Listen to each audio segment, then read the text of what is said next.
So we've all had this patient.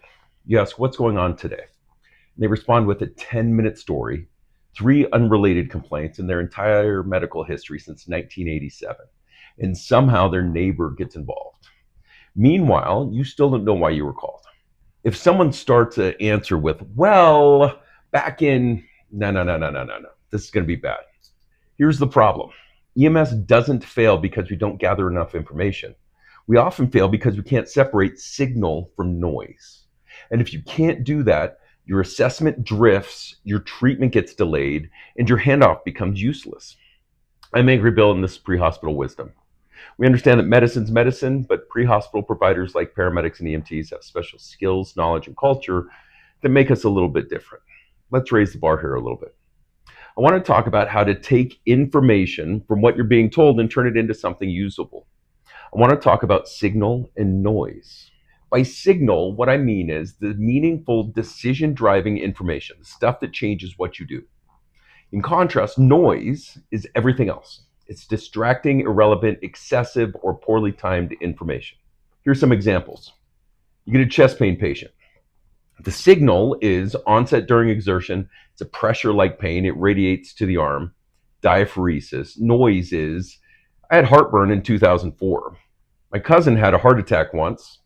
I ate tacos earlier today. It sounds obvious when it's clean like that. It's not clean in real life. Why do patients do this? It's on just about every paramedic's list of pet peeves. Listen, they're not trying to mess with you. They don't know what matters. They're anxious. They're talkative. They're trying to be helpful. They think more information equals better care. And sometimes the noise feels important to them, even if it isn't clinically important or clinically useful to you. Your job is not to listen to everything equally. Your job is to guide the conversation, extract what matters, and move on. Filtering signal from noise is not protocol driven. It's pattern recognition. It's discipline. Newer clinicians try to document everything. They get lost in the details and they miss the big picture. Experienced clinicians can become complacent. They tune out too much. We tune out too much, and we miss subtle but important clues. What would you do here? The patient says, I've been short of breath for 3 days. Also, my leg's been swollen. And I started a new medication last week. I don't remember the name. And I drove 12 hours 2 days ago. Are you hearing noise, or are you missing a pulmonary embolism story that's being handed to you on a silver platter? Noise isn't always useless. Sometimes it's just poorly packaged signal. Your job is to recognize patterns inside the chaos. Everything you do hinges on signal. The treatments, the transport decisions, destination choice, pre-alerts.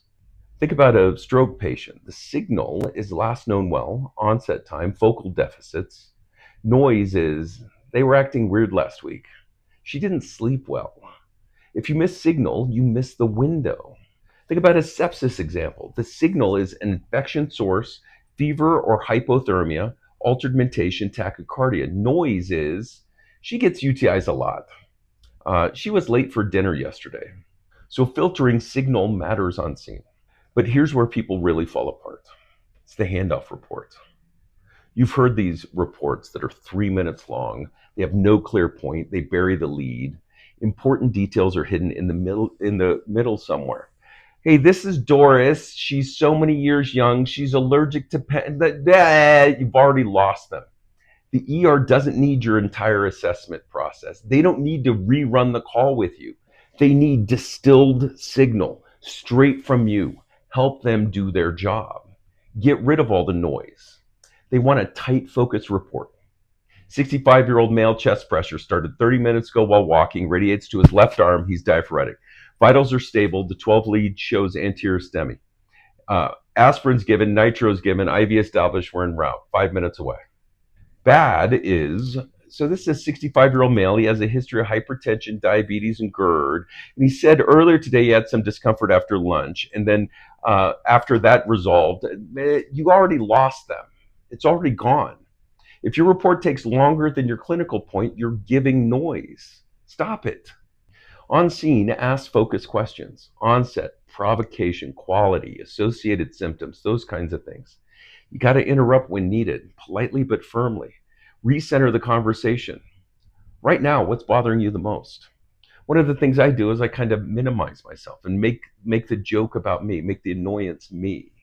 I'm real sorry. I can't take a whole lot of information like that. I'm going to screw this up. I have to take it in a way that makes sense to my dumb little head. When did this start? No, no, no, no, no, no. I need to know when it started. Keep them focused on answering your questions. Try to give them the chance to say, what else do you want to tell me? What else do you think I should know? That might be a lot of noise. That's okay. You've already gotten your signal because you've been able to pick it apart. Inside your head, constantly ask, does this change my management? If no, it could be noise for now. We can always reevaluate that. And for a handoff, use a simple filter: the chief complaint, the critical history, key findings, interventions. Everything else, save it for the charts. Signals context dependent. What's noise now might matter later. Silence is useful. Let patients talk briefly, then steer the conversation. You control the interview, not the patient. Don't overcorrect though. If you cut people off too aggressively, you'll miss things. The goal is not less information, the goal is better information in the order you need it. Patients will always give you more than you need. Systems will always expect you to summarize it. The clinicians who stand out are the ones who can hear the chaos, find the pattern, and communicate it clearly. Anyone can collect data. Not everyone can turn it into usable signal. Before you take off, thanks for spending a few minutes with me. If this helped your thinking or challenged a habit, gave you something you'll actually use on shift, do me a favor. Hit like, subscribe, and share it with someone who could use better information as well. That supports what keeps the channel focused on making clinicians sharper, calmer, and harder to fool with bad medicine. I appreciate your time more than you know. I'm Angry Bill. This is Prehospital Wisdom. Until next time, separate the signal from the noise.